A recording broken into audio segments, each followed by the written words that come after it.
Good evening, everyone, and welcome to the Bangalore International Center. BIC is an inclusive and neutral platform for informed conversation, exchange of ideas, arts, and culture. This evening's session is called Signaling Change, and it's an important conversation about the concentration of tech power in the hands of a few companies and its implications for citizens in the shape of mass surveillance and profiling. In conversation today are Kiran Jonnagadla, founder of HasGeek, and Meredith Whittaker, who's the president of Signal. It is our absolute honor to have her here. Over to you both. Thanks, Vikram. So we are going to structure this session as a series of 20-minute periods. Meredith is going to give us a talk for the first 20 minutes. Then we'll have a bunch of questions to discuss, and then we'll have more audience questions. We have time until 6:15, and then Meredith's giving a second talk downstairs. And so it would help us if we can get out of the room and go downstairs instead of being stuck here answering increasingly more questions. This session is going to discuss Signal and the economy it operates in. And the next session is going to be about AI and the economy of AI. What we're going to discuss roughly is what is Signal, and apart from the app, what is the sustenance of Signal? How does it operate? What kind of economy does it operate in? The constraints that the larger tech economy places on the operations of an organization and an app like Signal. We're going to look at surveillance and encryption and how to think about those issues. Okay? And after that, obviously, I'm sure there are going to be a lot of interesting questions. We will get through those. So over to Meredith. Thank you. Can everyone hear me? Is the mic working? Wonderful. Well, first, I want to thank everyone for hosting me. I want to thank HasGeek and the center. It's a real honor to be here. And my bias here is toward hearing more from you, so I will try to keep my short remarks quick and then open it up for questions. So how many people here know what Signal is, by a show of hands? Okay, this is an unusual room, but it's really nice to see. For those who don't, I'm just going to give the little tweet-sized description. We're the world's most widely used, truly private messaging app. So we go to great lengths to make sure we know as little as possible, and the only people who know who you're communicating with and what you're communicating are you and the people you're speaking with. So in our sort of value set, we are striving to preserve the norm of private communication that existed for hundreds of thousands of years before the development of networked infrastructure and then the commercialization of that networked infrastructure in the 90s, which birthed the surveillance business model. So monetizing data for advertising, now monetizing data for AI, is the engine of the tech economy.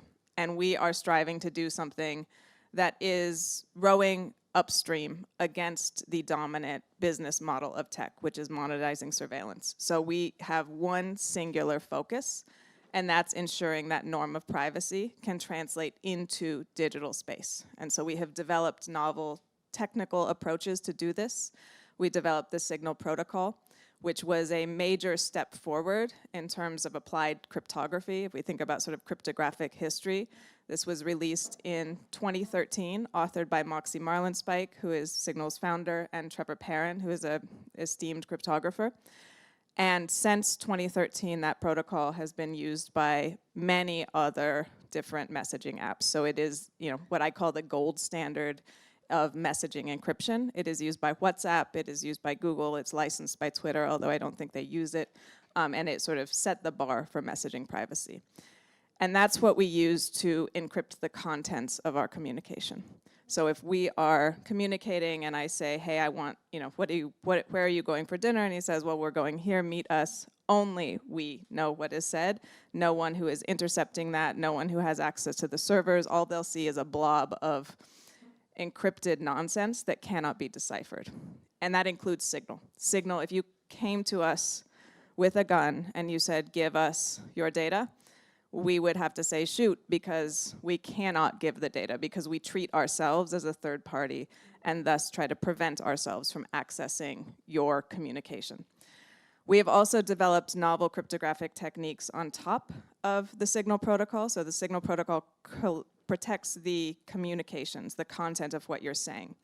But of course, in the age of large data sets, in the age of powerful inferential systems, metadata matters more and more and can say a lot about you. So we also encrypt your profile name, your profile photo, who is in your groups, who you're talking to. So, if asked to give up details about your sort of intimate communications, your network, we cannot do that either. And this is what really sets the bar, or what makes Signal the bar setter for privacy, because there is no other private messaging app that is used at the scale Signal is used that actually protects metadata. So that is, I think, a really critical difference between, say, Signal and WhatsApp.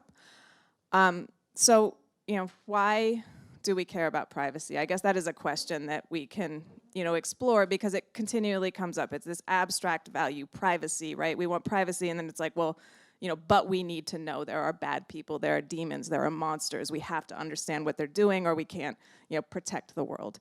And so I don't know, in this room, I imagine the folks who are drawn to a talk like this might also be sympathetic to a cause of privacy, but I'd be interested, how many people think privacy is very important to them?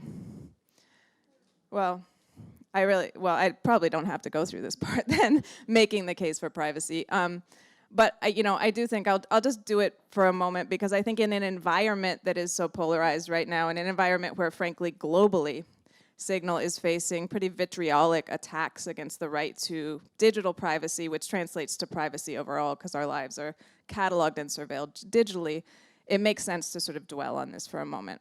So we can do like a guided meditation. If you want to close your eyes and imagine your entire inboxes, just everything you've ever sent. You started that Gmail account back in 2003, say, when you got an invite code. Remember when they had those? And you've emailed people, you've gone through breakups, you've talked some nonsense about people you wish you hadn't said, you've purchased things, you've had receipts delivered there, everything, right? It's just in there as kind of a trash bin of your past. Now imagine that being exposed to everyone you know. Your in-laws, your bosses, your coworker. So you're a manager, right? So all the people you manage are suddenly going through all of your intimate, like you talk some, whatever there, and they're able to rifle through that, right? Like think about, everyone in here is a great person.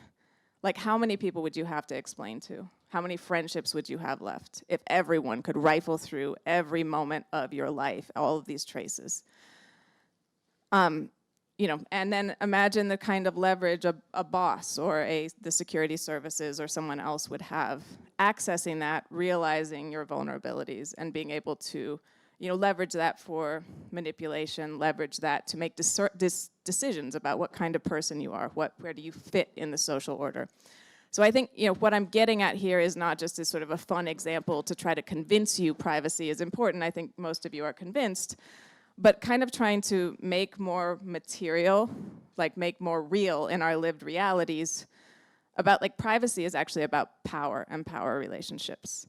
And one of the ways those who have power ensure their power and secure their power is through developing an advantage in information asymmetry. So the more information you have about those you govern or oppress, those you oversee, the more you can control them. And this is, this goes back well before digital computing. You can look at the rise of state statistics. You can look at the rise of sort of, early databases. You can look at Stasi dossiers. You can look at all of the ways that regimes, corporations and others have worked to develop systems of knowledge and information and surveillance over their subjects, whether those subjects are called employees or citizens or what have you.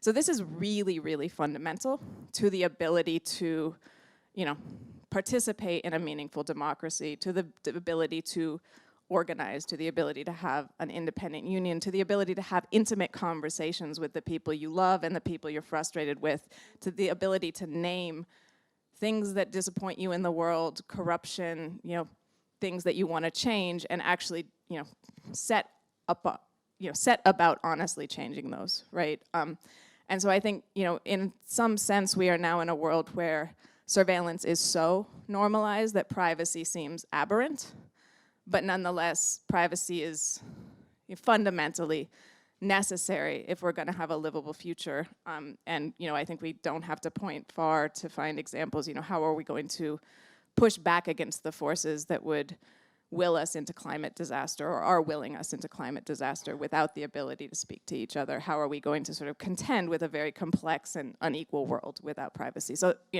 that's a little bit, that is my pitch in a sense, but it's also why I do this work, right? Why I'm not at a big tech company leaving at 3 every day. Because I really think that the world with signal and with more privacy and private communications, we have a much better chance of shaping a livable world than a world in which a handful of corporations, largely based in the US and China, have inordinate power over our lives and institutions across the globe because they have developed these surveillance capabilities and these surveillance infrastructures that are now infiltrating our lives and political and economic institutions.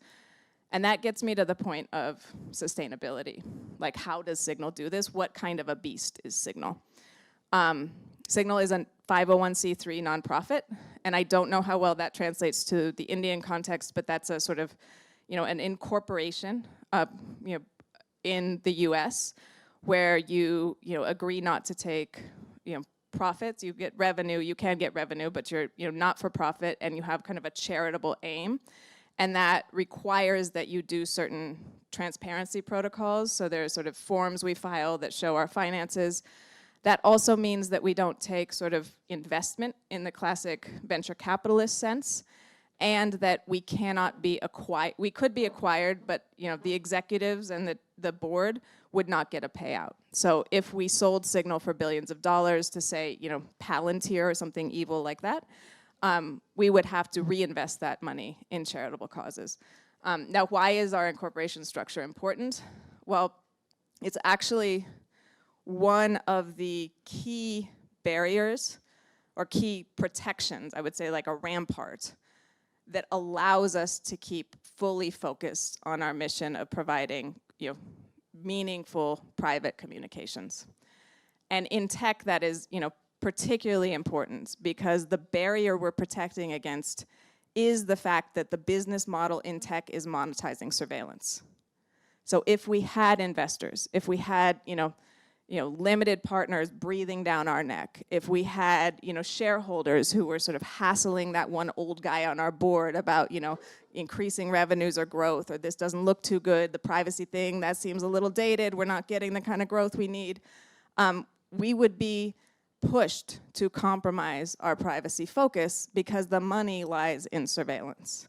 And so actually the structure of Signal is, I wouldn't say as important as the fact that, all our code is open source, it's all tested, the protocol has been hammered over and over again, but it is right up there, right? It's one of the things that allows us to say, no, we're not, we are not compromising on our values of privacy. We are, staying true to these, and we don't actually care if that means leaving money on the table, because that money in the tech ecosystem, either you're monetizing surveillance or you're providing services and infrastructure to those who do. But that is the engine at the heart of the tech business model.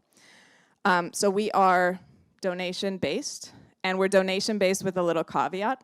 We had a big investment from the co-founder of WhatsApp, Brian Acton, who built WhatsApp along with his co-founder, sold it to Meta, and then left early because he was so disappointed in what he saw as Meta breaking their privacy promises that they had made during the acquisition process. So he saw firsthand what happens when you sort of enter the belly of the surveillance beast, and that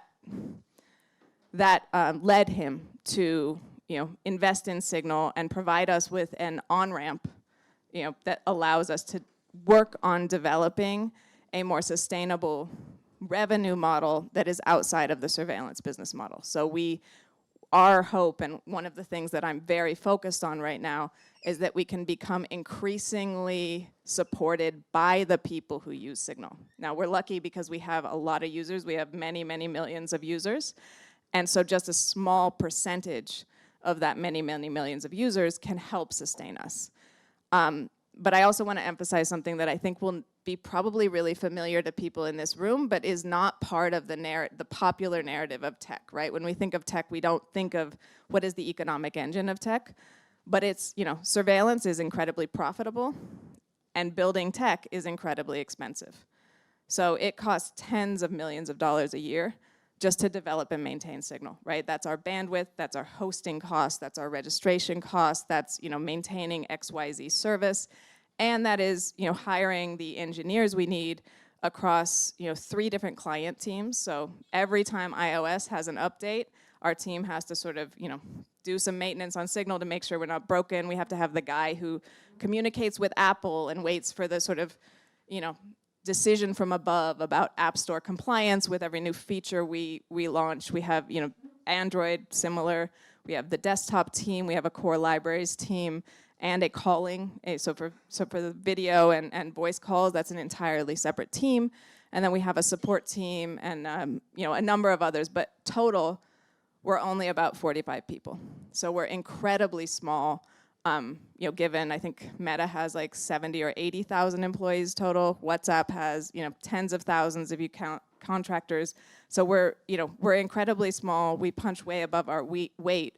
But what we're doing is sort of trying to build a model that doesn't quite exist now.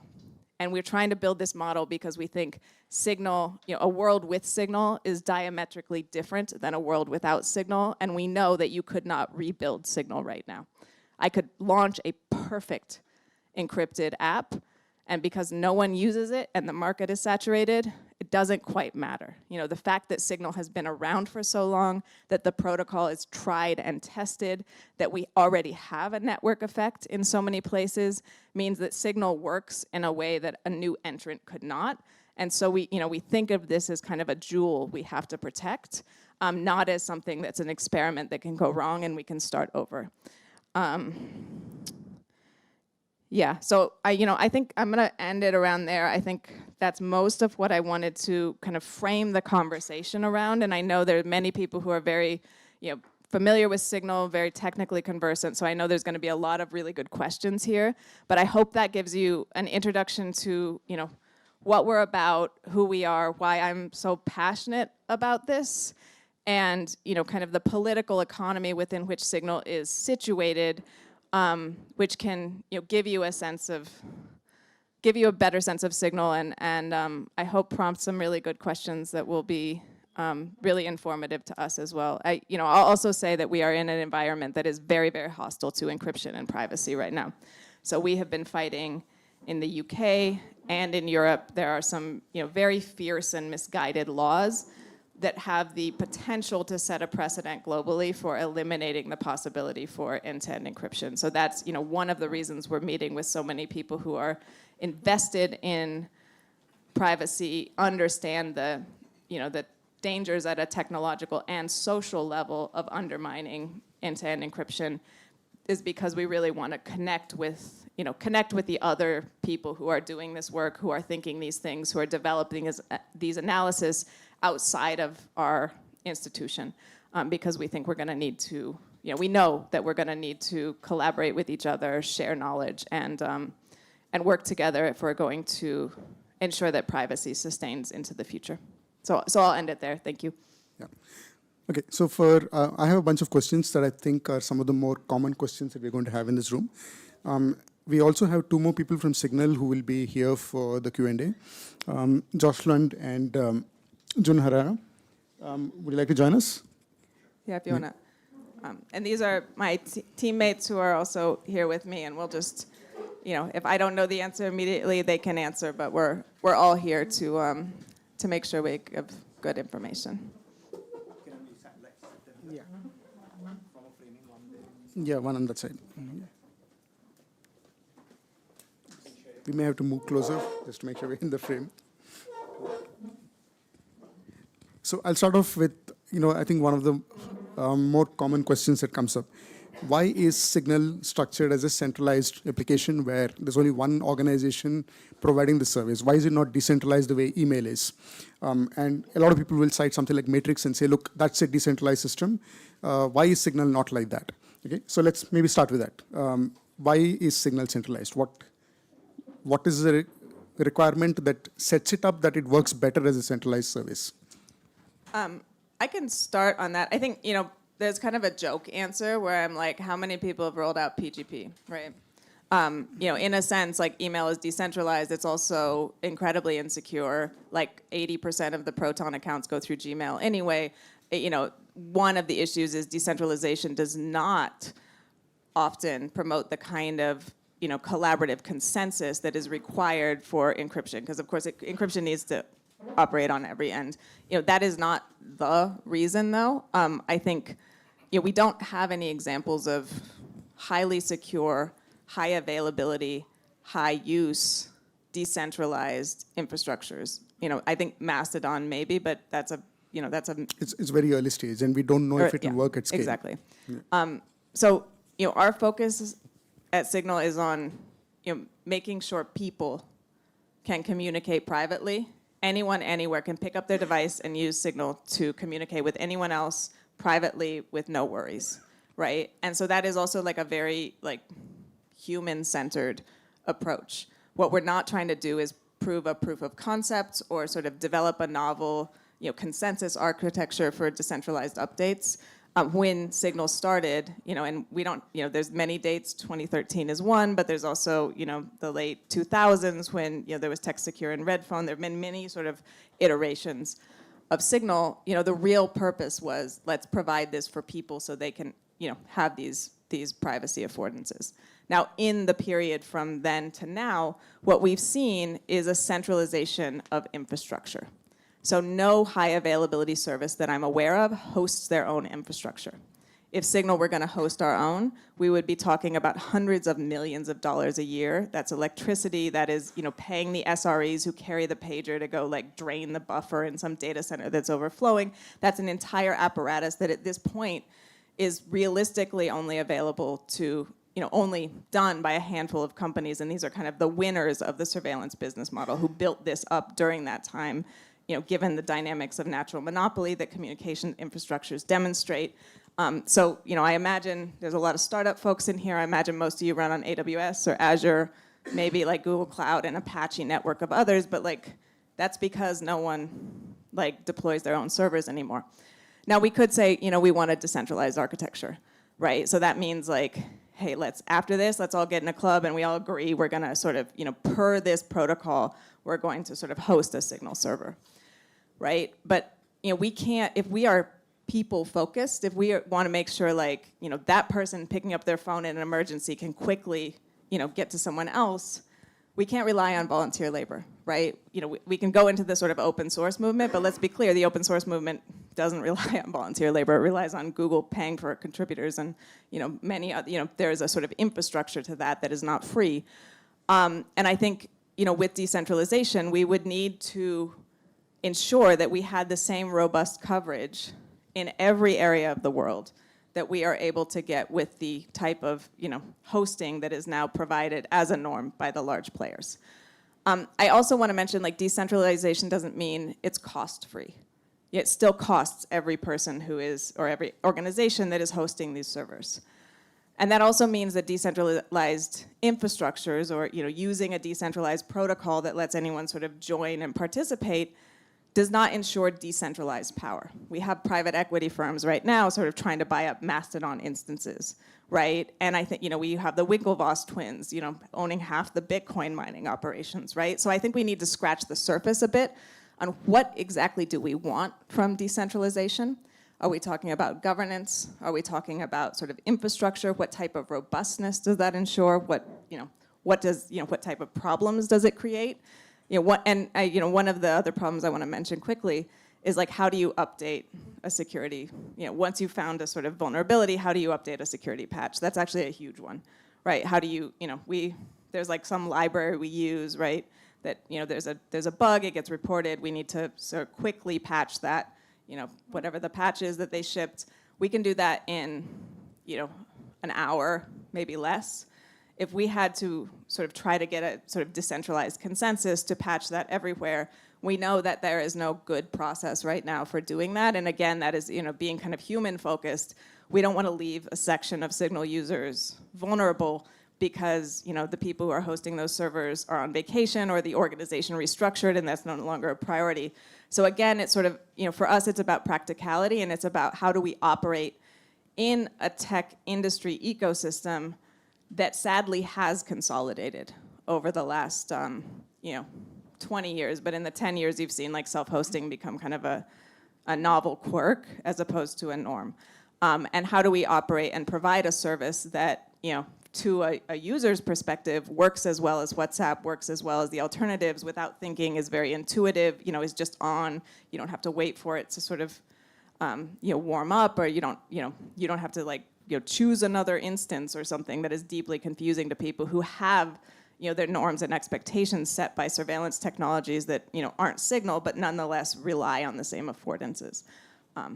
Okay, I think that's my answer. Right. So, which I think then gets us the next thing, it's like one of the reasons you want decentralization is because you want to say, I don't have to know that I can trust this entity because I have the choice of some other entity that I feel better trusting on. And so then the question is going to be, how do you know you can trust Signal? It's like if Signal says it's a secure app and Telegram says it's a secure app, it's like one of those claims is not true. But the thing is that how do you know? Like, how do you know which one of them is the safe one? So I guess, yeah, so that actually, leads into multiple sub-questions, which we'll get to. But let's start with this. It's like, how do you prove that you do what you say you do? Well, one, I don't think everyone should just trust us because we seem nice, right? Like, you're not trusting us based on some, you're not like pulling a tarot card and being like, trustworthy, right? Like, Telegram is not open source. Telegram routinely cooperates with governments. Telegram, you decompile the client and you see how bad their data handling is. Encryption is an opt-in feature for one-to-one chats only. Telegram talks a big game, and sadly people get confused by their talk. But, Signal is not asking for people to trust us as an institution. Signal treats ourselves as a third party. Right? So, there's actually not much you would get from sort of coming to my house and trying to sort of, get into Signal, because all of our code is open source. The protocol is openly documented with open implementations available for reuse. It's all licensed permissively. And there are people who are like train spotters for Signal pull requests, right? When we merge a new branch, there's like people in our Reddit, it's very lively Reddit group, by the way, who sort of go over it, make inferences based on, looks like usernames is coming along or what have you. And there's sort of an active community that is, a bit like an immune system there. So they will call us out if they don't like, the fact that we shipped, with something or another. We'll get sort of, bug reports from that. So it's, Signal, the code is very open. Our protocol is open. And so, we're actually not asking for trust. Now, you don't have to like me. You don't have to like the people who work there. But, the app itself is not actually asking you to trust it. It's saying, here's what we do. You can look at what we do. If you find that we're doing something different, report it as a bug. But, we're not, we're working in the open, and we are sort of, I think, proving the validity of our claims in a way that Telegram isn't. Yeah. So this slightly technical version of this question, I think Josh, you may be a better person to answer this. One of the ways that if you look at, say, how do I know that Signal's servers run the same software that they publish as their open source code? And Signal's founder Moxie had published his theory of an interesting way to solve the problem using DRM. And if you say, look at Netflix, when you play Netflix in your browser, it actually uses DRM to confirm that you're not pirating the video, you're just watching it. And it's now a hardware feature that CPUs have that essentially say that this code has been trusted and the code has not been modified when it's running, and the code is coming from a third party. And so what Moxie had said is, hey, why don't we turn this around and say, can we use DRM to prove that the server is running the software that you think it's supposed to be running, and that therefore exactly what the code is doing. It's not different code running on the server. I'm not sure what the current state of that implementation is. So, Josh, if you have any insight on that. Do you want to say something first? Oh, you should answer it. Yeah, Okay. You were asked. I guess. So you're talking about remote attestation that is used for some of Signal services.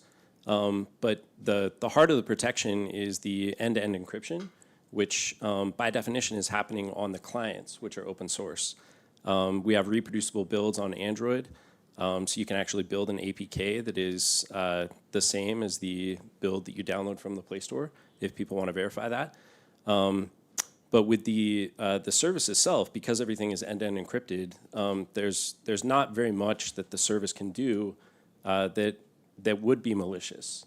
The integrity is all in the clients and cryptographically guaranteed. So a malicious server is not really a threat model for Signal in the same way that it might be for other messaging apps where the server is the client and everything on the server is plain text. And I think you probably can infer who I'm talking about with that one, but it's Telegram. So Signal doesn't have anything sensitive on its servers. And the other thing that I could say, and Meredith could go into more detail about this, this is a claim that has been tested in court. You can go to signal.org/bigbrother. You can see the requests that we've received, and you can see the way that we've responded to those requests. And the amount of information that we've been able to turn over is extraordinarily limited. It's limited to when somebody registered for the service and the last time they connected to the service. So this is not, some kind of academic distinction. People have asked for information, and we've been unable to turn over that information. Yeah, attestation is now becoming also remote attestation. It's a feature that's being deployed as more and more enterprises want to use that on these distributed cloud this cloud infrastructure, right? Because no one runs their own thing, but people do need the financial sector and the intelligence community, whatever, are asking for that level of assurance. So we should probably see more of that. But I think the point that Josh is sort of pointing at is we don't trust our hosts either. Right? What they have is a big ball of encrypted nonsense that they can't make use of, right? Everything we do is sort of on the client, and that means that we can host on AWS, and we can sort of deploy to AWS, but we're not giving them any privileged information that either Amazon or our server code could exploit. So I think there's clever technical ways to do that, but ultimately this is about trustless deployment, because we are in an environment where we can't provide a high availability service without using cloud infrastructure, and we cannot provide a private service without refusing to trust that infrastructure. Okay, so do we have an audience question? You'll have to use the mic, unfortunately, because otherwise it won't be recorded. Yeah. Thanks for this wonderful stuff that you spoke about. My question is, in this world which is dominated by governments, which want, where we have a lot of bad actors as well, and there is always a requirement for a trapdoor that governments are demanding so that they can either monitor these back, and this is a fact of the matter. So how do you operate in an environment where almost every government in the world will require via some kind of a legislation? They do require via various other apps to do it. So how are you able to circumvent that? Because they are going to ask, something goes wrong tomorrow and some bad actors use your app to do something really bad, and people want to reproduce that. I mean, how do you have explainability around that? So Meredith actually had a big victory in the UK, a policy victory, which maybe you want to give a background? We can tag on that. Anish, one more here. So I did see about, you're talking about being forced to leave countries in case of, anti-privacy legislation, but we are your users or your community base, right? So how do we continue to be able to use your service when we are, under the surveillance of authoritarian government? So how are you going to make that work, like instead of withdrawing or, leaving? Yeah, I think that's a great question, and I'll sort of combine the answers to this, because I think I appreciate the opportunity to clarify here, because our position has always been we will never implement a backdoor, full stop. Encryption either works for everyone or it's broken for everyone. And getting that through to people who are unwilling to understand it is difficult, but it is no less true. So our position is, if it came down to the choice between being forced to implement a backdoor, which we will not do, or leave, we would leave. But we're not looking to leave. We're not looking to leave anywhere. We stand with the people, all of whom deserve the human right to privacy, irrespective of whichever regime is operating at the time.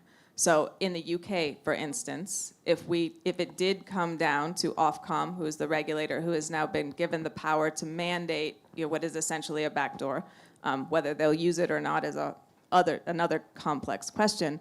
But if we were, it came down to that type of mandate, we would set up proxy servers to make sure that the people in the UK could continue to access Signal. We would, try other circumvention techniques. We would do everything we could up to the point of leaving. Now, how do we make this case? We make it together, right? We need more than Signal making this case. We need a broader understanding about the human right to privacy and just how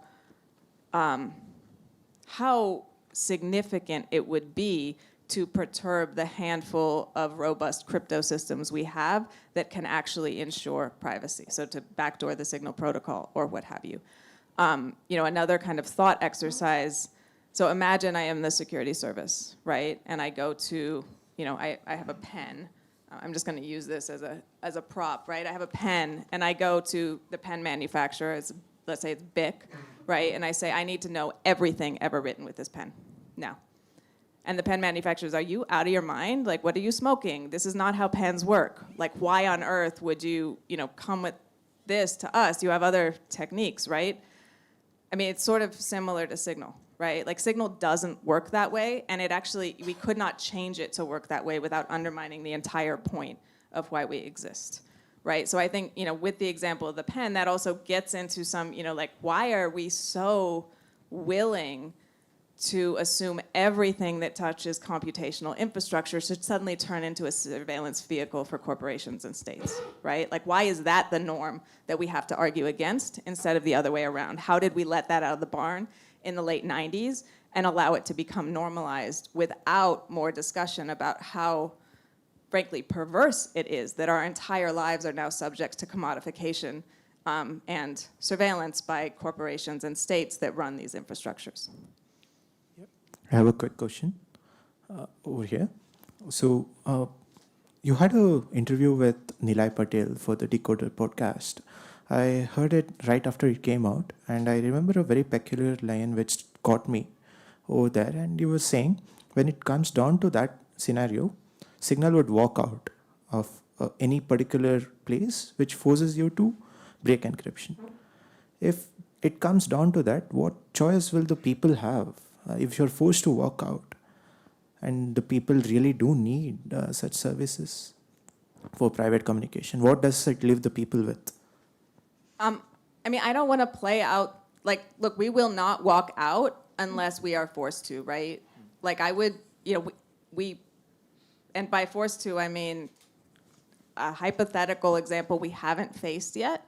Like, we will, in Iran, when they blocked Signal, we, worked overnight to set up proxy servers to, be in contact with people who were in contact with people in Iran to see what we could do to continue to get people access to Signal, right? But in some cases, I think, this sort of walkout scenario that, journalists really love that dichotomy, like, would you throw down your toys and would you leave, right? Like, it's obviously not going to be that simple.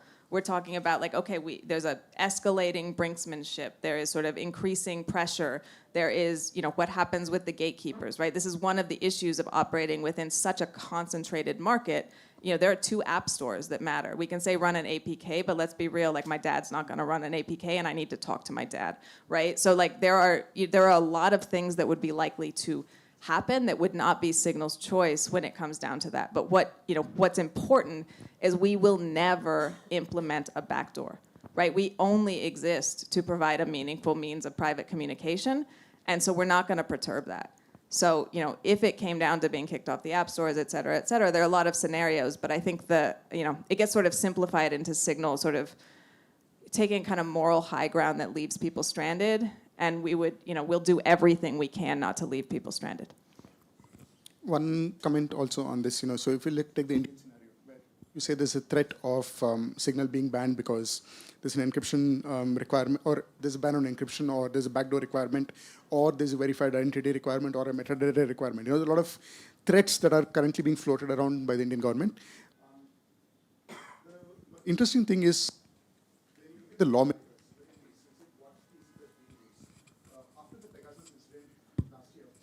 Turned out that WhatsApp to break phones of various people around the country. They've all moved WhatsApp to Signal. Okay? And you'll find that in particular when you're dealing with members of parliament, and for those of us who have in touch with for various reasons, they just are not on WhatsApp anymore. You can only contact them on Signal. And so if those same people say we are going to ban Signal, that would be a very stupid thing for them to do for their own sakes. So you have that safety that the people with the power to make such rules, if they are going to compromise themselves, then they will not make that rule. They will just threaten it. Okay?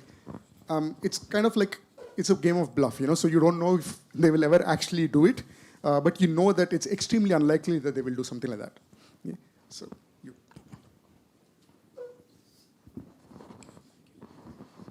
The arguments government make against encryption is about it empowering terrorists.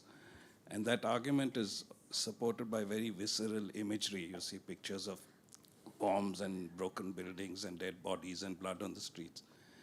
The counter argument tends to have more sort of abstract argument about the general good. And that's it, it finds it hard to compete against that visceral argument.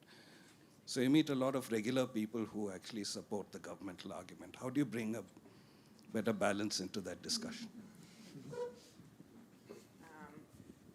You're speaking my mind, because in some contexts it is terrorism and it is very visceral. In the context of the UK, it is child abuse and pornography. So I've just spent, a number of months having it implied that I support pedophiles. And these are, you're right. I think the imagery is dramatic. It is immediately emotionally evocative. It sort of activates your frontal cortex. And then, I come in and I say, well, math doesn't budge. Like, no one cares, right? And so I do think this is part of why I tried to sort of start with some kind of more emotional kind of thought exercise around like why privacy really matters and how it's so fundamental to, ensuring more fluid power dynamics. But it is very, very difficult, because oftentimes you will make, and you've spent 2 weeks with a number of people revising like clear arguments that in as plain of language as you can get, make the case that you actually can't break encryption in the way that's desired, that what is being proposed is magical thinking, that is incredibly dangerous to the core infrastructures for communication, that you're introducing a minor vulnerability that will cascade down to be a major vulnerability. You've made all the points that are precise and true, and you have like 8 million citations, and you've had it copy edited. And then you have the Home Office put up a page that says, in fact, what we're asking for is, legitimate, and here are 70 stories of, horrifying abuse that have happened. And by the end of reading that, no one has remembered your arguments, and no one has remembered sort of what is, what we're actually talking about. We're all just feeling like out of breath, like we need to do something about terrorism, like we need to do anything for these children. And so I think, it's an incredibly slimy tactic, and I think one of the reasons, we've pushed back on it before, right? We have the sort of history of the crypto wars. We have, post 9/11 when, surveillance became a national pastime in the U.S. You have, the continual, like any event that happens, any terrorist event or something else is suddenly used as a pretext for a narrative around going dark, and there's a sort of there's like 5 arguments, right? It's like, key escrow, okay, we need a front door, we need a side door, we need another kind of back door, right? But they revive over and over again. And so I guess what I'm saying, I don't have a clear answer to that question, but it is a huge problem, and it's something that I think, it's we're going to have to find better language than sort of just, privacy or the abstractions that try to sort of describe the properties of encryption as sort of brittle math that cannot be perturbed if we're going to win this fight. I'll also say I don't think we're ever going to win this fight finally, because again, what we're fighting against is a will to power information asymmetry that is central to the constitution of power over other people. And this is not something that's new to tech. This is just a sort of formulation of that struggle. So we will have to, I think we just need to prepare to constantly be pushing back on this and somehow have enough joy in our community so that we can sustain that fight, because it's not that we're going to win, it's that we're going to hold a line, and that line really, really, really matters for the future.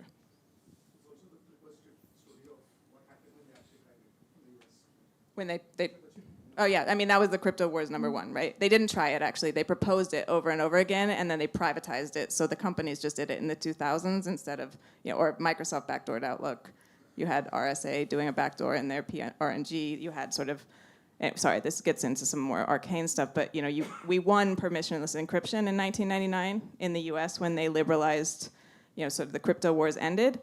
But what we didn't pay attention to as a technical community who was invested in encryption and ostensibly privacy was that exactly the same time, the regulatory framework for commercializing the internet was laid out by the Clinton administration, and that framework allowed companies to surveil without any restrictions, so it was self-regulation by the private sector, and endorsed the advertising business model, which of course incentivizes surveillance, because the more information you have about your targets, the more you can advertise precisely to them. And so we kind of let the horse out of the barn, and then the industry that took over the advertising, sort of surveillance advertising business model, then just sort of made deals with the security services in the background. The recently passed Digital Personal Data Protection Bill has the potential to seriously erode the right to privacy we have in this country through compliance measures for data processors. And a lot of data processors in the country are concerned with these compliance measures as they roll out. Does Signal have similar concerns? Well, we don't collect any data, so we'll see. But we're not going to sort of perturb our crypto systems or otherwise modify our app to collect more data about people. Our entire goal is to, treat ourselves like a third party who should not be trusted, and to make sure that only the people communicating have that data. So I also don't know the details of this bill, so there may be something in there I should be concerned about, but yeah.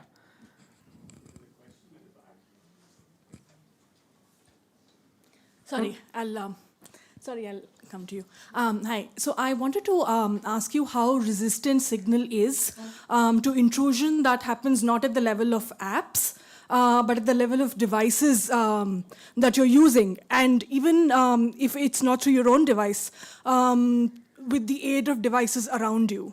And therefore, when that happens, what is the recourse available to you with that kind of surveillance? So we're talking about Pegasus? Or device seizure? Yes, any kind of powerful spyware that's, yeah. I mean, if I suggest using disappearing messages. Disappearing messages, assuming you can trust your operating system, disappearing messages do disappear, and you can't retrieve them. But if someone has your device, they have the ability to do anything you could do on your device. They can listen to your Spotify, they can open your WhatsApp, they can open Signal. One note here is, we are rolling out usernames, which should launch in early 2024. Usernames will make it possible to communicate with anyone on Signal without sharing your phone number. So that will provide a level of privacy on the device, which will be really important. But it's taken us a while to do that because it's actually a major architectural overhaul. So that is, that will be providing a bit more privacy of phone numbers, so you can't enumerate your groups and just see everyone who is in it. But I think device level is sadly mostly out of our control. We do as much as we can, but it's also have caution. If you're using iOS, run lockdown mode. If you're using Google accounts, run their advanced protection. There are things to do, but I don't, what I don't want to ever assert is that somehow there's sort of a magic bullet that Signal has to, prevent a Pegasus, I think there's a sort of broader threat model and threat model awareness that needs to happen there, and there are certain things Signal can't prevent. But disappearing messages do work, assuming your OS can be trusted, and usernames will help with the ability to enumerate a network from one device, or help prevent that ability. And does that answer your question? Yeah. Yeah, hi. My question is, maintaining infrastructure and recruiting talent is expensive. And Signal, I think, is structured as a non-profit. Or at least it doesn't charge users for money. It doesn't have WhatsApp like a parent. And I've spoken to the Matrix guys. They have raised venture capital. So what is a sort of your either ideal or a good way of financially securing Signal so that it remains sustainable? Well, we have a generous on-ramp from Brian Acton, which is what we're operating on, part of what we're operating on now. But our goal is to be supported by donations, and donations from, specifically donations from the people who use Signal. That's who we want to be accountable to. And that's also just, for sort of sustainability, what we don't want is to rely on a handful of large donors who could pull out at any moment and leave Signal in a precarious position. So you will see, sometimes you're chatting with people on Signal and there's like a little badge next to their icon. That means that they donated something to Signal, and if you all want to, we would love that. And we also, we're sort of toying with kind of asking for donations more in the app. We also don't want to be annoying or tacky. So we don't want to just have spam saying like, donate to us, like Jimmy Wales crying. So, there isn't a model for donor-supported sort of high availability infrastructure, and we're trying to develop that because we actually don't see another model that would work for Signal, right? If VCs have a lot of control over what you do if you take VC money, and what they want is IPO or acquisition. They're not going to necessarily care if that stems from your privacy commitment or not, right? And again, the business model is monetizing surveillance. So how you satisfy that voracious VC appetite for a high valuation while maintaining privacy is a circle I don't think we've squared yet. I have a question here, which is, hi, here, back. All right, so I just wanted to take a step back with the assumption that we want innovation from new players with better privacy-preserving structures. And you've spoken about how it's an increasingly hostile environment for these players to find space and grow. But in that context, it would be really interesting to understand your view on what worked for Signal and what were these factors that aligned for Signal to reach the point of benefiting from network effects and such. Yeah.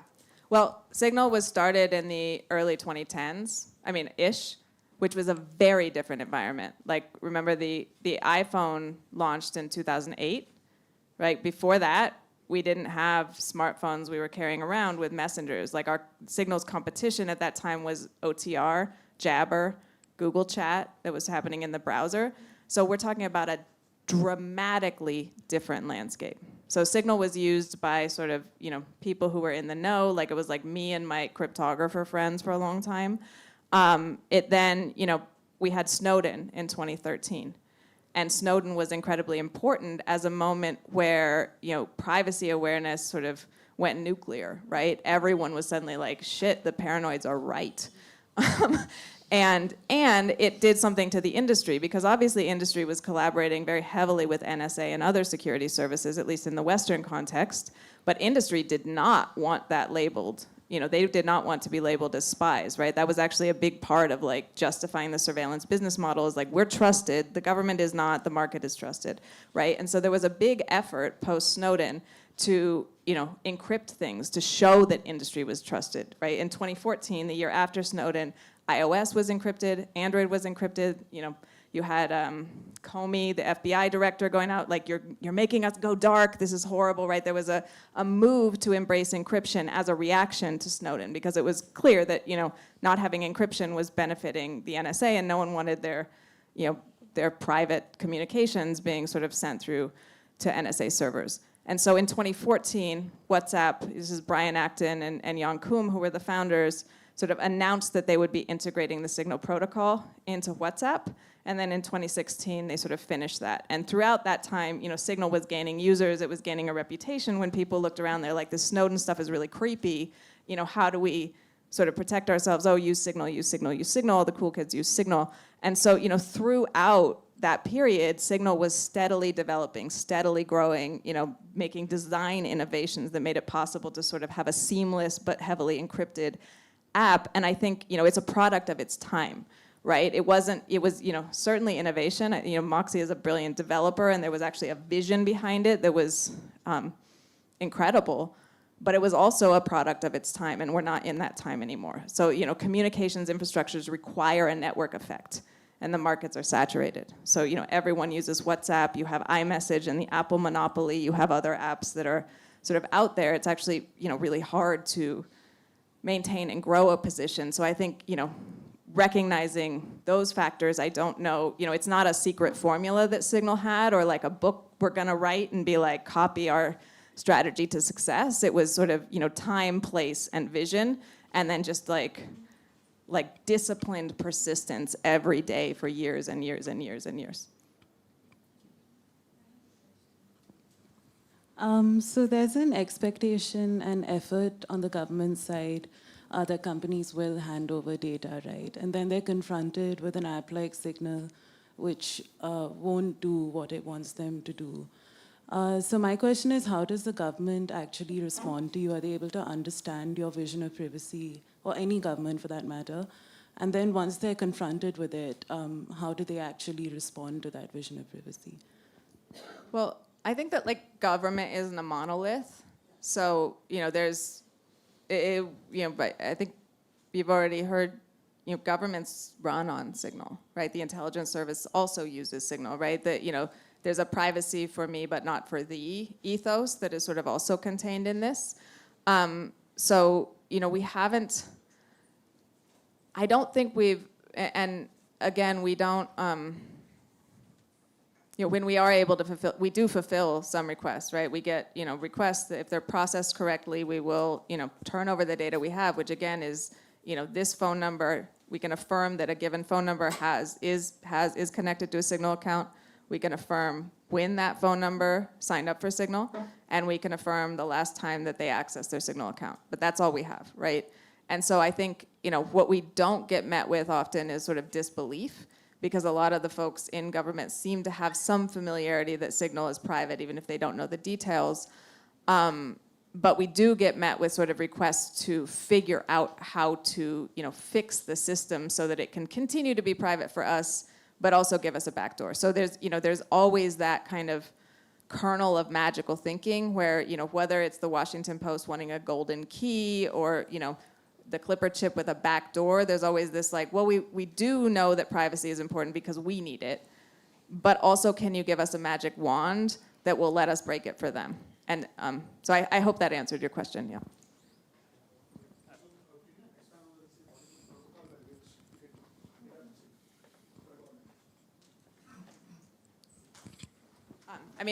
The government can sort of mail us if we get requests from governments all the time. They come in email, they come in, there's a post office box where you can send those requests and we look at them, but yeah.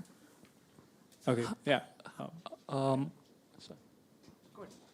Sorry, I'm just going to make a quick question. It's slightly a small tangent based on a point you made that Signal doesn't collect any data. So I assume you don't do any kind of A/B testing or in-app telemetry, right? No. So A/B testing maybe by country code. We could do something where it's all the odd numbers get that, all the even numbers get that. But this is let's be really clear. If you've ever worked at one of these companies, that is not considered A/B testing, and we don't have anything that you would consider telemetry data. So I'm just very interested what kind of inputs you use for for new product and new feature development, right? The dominant model in Silicon Valley or other tech companies today is you hoover up all kinds of data on user behavior inside an application, and then based on that you decide what to build next or what to optimize. So would Signal adopt a more qualitative way of gathering user data, or how does that work? Yeah, we actually have to talk to people. Yeah. Yeah, we look, we're a messaging app. There are standards for messaging apps. We are lucky to have folks who are, leading product and engineering at Signal who have, our director of product has worked on messaging apps for 12 years, right? So he's been through that entire cycle from OTR to, Signal, Line, Kakao, Viber, et al. And so there, we do have just in the team we built, which, we hire very senior, right? It's, anyone we hire should be able to sort of run their own train. And, we have their instinct, honestly, some people, have, kind of a good understanding because they came from some of these companies and, were there knowing what features are popular. We are also investing more in user research, which is just, going out and sort of talking to people, being on the ground, testing the app in low bandwidth settings, seeing does this work, does this not work, feeding that back in. And we also invest in what we call our user voice team, which is sort of a combination of support and research because that is the interface we have to hear from the people who use Signal. So we have, we don't contract that out. We have in-house people who are sort of dedicated to that and actually meet with each client team each week, meet with the leadership team, and we're sort of, debating these things and then, we have to sort of combine all of those inputs and combine a theory of change and sort of decide on which features we'll put our limited resources to. Amazing. Thanks so much. I think we also have an online question. Should we take that and then come back to the audience? Okay. So the questions that we have got from people watching online is that one, are we saying WhatsApp's end-to-end encryption is not really private and Signal's is more secure? I'm saying WhatsApp's end-to-end encryption is partial. It is not as good as Signal's because while their end-to-end encryption is robust, it only encrypts the contents of your messages. And some of those, in WhatsApp for Business, it actually doesn't in many cases. But on a normal WhatsApp with your friends, it does. So it encrypts what you are saying. It doesn't encrypt metadata. So it knows who you are, who you're saying it to, how often you're saying it, what your profile photo looks like, and a lot of other information that, as James Clapper, former head of the NSA, put it, metadata will get you 80% of the way there, right? So WhatsApp is fundamentally less secure, and I think it also matters that WhatsApp is owned by Meta, which is a surveillance company, and if they wanted, they can take all that metadata. I'm not saying they do. I'm saying if they wanted in the future, they could take all of that and join that with your Facebook data. They could join it with all the data they buy from data brokers. They can get your credit history. They can get all your location history from the telcos, and all of that could become a really detailed and intimate dossier about you. So, Signal is not owned by a surveillance company. We go out of our way to touch as little data as possible, to have as little data as possible. So they are fundamentally different, even though I do believe that, Brian and Jan deciding to encrypt the contents of communication with the Signal protocol in 2014 was one of the biggest privacy wins we've had in the last decade.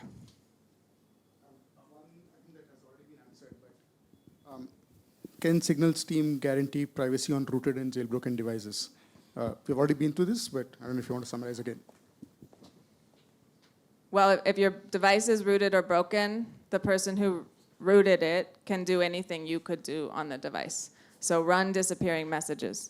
So we cannot guarantee that. We work within an ecosystem that we do not control, and your threat model should certainly account for that. Hi, I have a... Also, maintenance notes, since we're ending at 6:15, we're going to take the last two questions. Yeah, so first of all, thank you for the awesome talk. I learned a lot today, so that was cool. One thing my friends have been asking for is the ability to reply to a message with a sticker directly. That would be really helpful. So that's noted. Awesome. So that's the first part. The second thing I have to ask is, in countries that block Signal, right? So let's say their method of blocking is to maybe do DNS poisoning or do something like that. Is it really just a rat and mouse game between how many proxy servers you can put up and how many they can ban when they discover that it's a proxy server? Or is there a more foolproof method around that? I mean, this is something that I don't like to talk about because I don't like to really sort of, or I'm not going to diagram the methods we use sort of on a live screen, I guess is is the answer there. But hypothetically, there are a lot of methods, right? There's sort of, masking it in encrypted traffic and using protocols that, encrypt that traffic that is, say like Cloudflare just announced, right? There is, domain fronting, which could be a method, but it is, ultimately like, it's always going to be a cat and mouse game because these sort of, there are adversaries there, each of which has its own affordances, and they're trying to use those to, in our case, ensure that people have the human right to private communication, and in, authoritarian government's case, to ensure that they don't.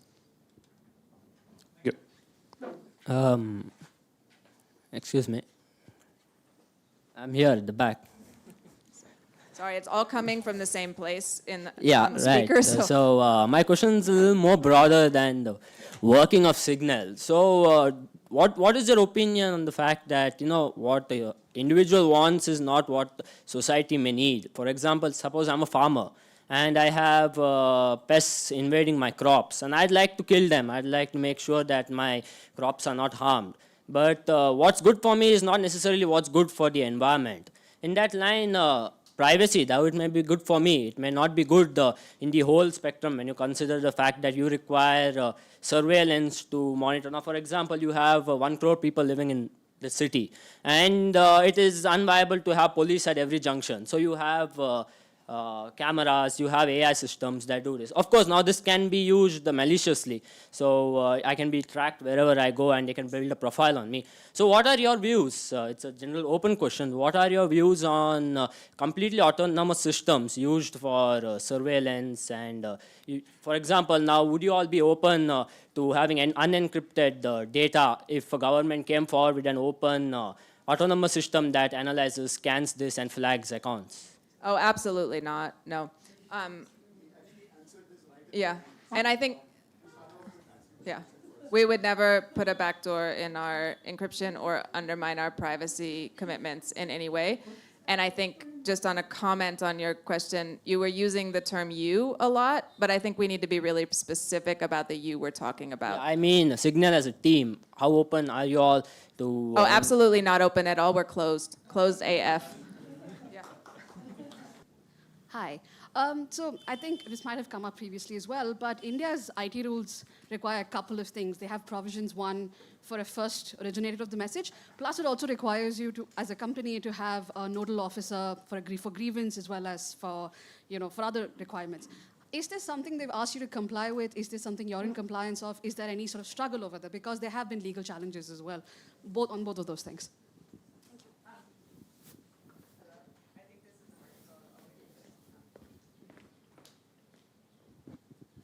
So the way the Signal protocol works, our end-to-end encryption, it's not possible to do traceability.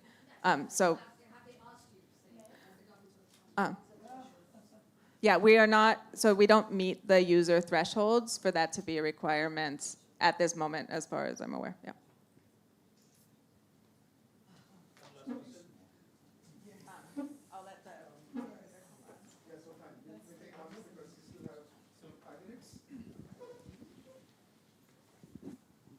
Yes, so what are you doing to increase the number of users and thus gain more leverage? I mean, what are the ways in which, given that the opportunities and the network effects don't benefit you, so the question is how much can you grow and make sure that, there's a backward push? I think that's up to us as users. So we need to get our friends on it. Yeah, any best practices you've figured out, because the challenge has always been from a social perspective to sort of convince people around you to move from WhatsApp to Signal. So. Folks, maintenance note, Meredith's giving other talk downstairs, so even she has to get out. Yeah, thank you, because I would do this all night. That's my nature. I think, in a sense, you just demonstrated why a brand new app with no one on it couldn't succeed in an environment where the market is saturated. We do see people move into Signal when there's a sort of precipitating event. So a political crisis, if WhatsApp sort of stripped its encryption, we would probably see people moving to Signal, I would say en masse. When in January 2021, when WhatsApp changed its terms of service to share data with Facebook, you saw, Signal was, and John reminded me of this the other day, but Signal was the top downloaded app for about a month in 70 countries. So I think it's, no one can switch to a communications app alone.